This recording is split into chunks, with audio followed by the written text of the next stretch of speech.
വട്ടംകുളത്ത് ലഹരിക്കെതിരെ ബോധവൽക്കരണ സന്ദേശ ക്യാമ്പയിനുമായി വിദ്യാർത്ഥികൾ. മൂതൂർ GBLP സ്കൂളിലെ വിദ്യാർത്ഥികളാണ് ലഹരിക്കെതിരെ ബോധവൽക്കരണ ക്യാൻവാസുമായി രംഗത്തെത്തിയത്. കുടുംബങ്ങളെയും ആരോഗ്യപരമായും സാമ്പത്തികമായും സാമൂഹികമായും സാംസ്കാരികമായും അന്താരാഷ്ട്ര ലഹരി വിരുദ്ധ ദിനം.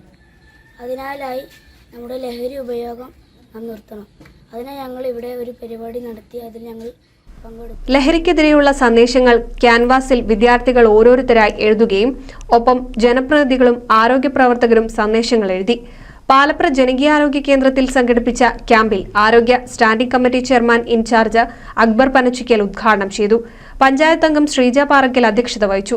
പ്രധാനാധ്യാപിക K. Sreelekha, health inspector Rajesh പ്രശാന്തിയിൽ, അധ്യാപിക M. Sajitha, health provider PP Rajitha, CP Shantha, ആശാപ്രവർത്തകരായ OP Girija, NV Nisha, M. Sharmila, വിദ്യാർത്ഥികളായ P. Nivedika, VS Aryanand, PK Hafsiya, PM Shafir, M. Keerthana എന്നിവർ ക്യാൻവാസ് സന്ദേശ ക്യാമ്പയിന് നേതൃത്വം നൽകി.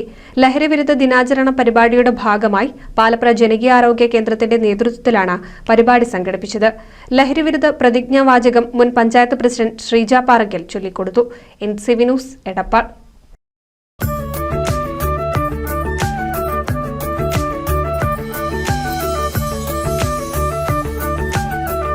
35 വർഷത്തെ വിശ്വസ്ത പാരമ്പര്യവുമായി എന്നും എപ്പോഴും കൂടെയുണ്ടെന്ന വിശ്വാസം. Basith wedding mall, Basith arcade, Poongottukulam, Tirur.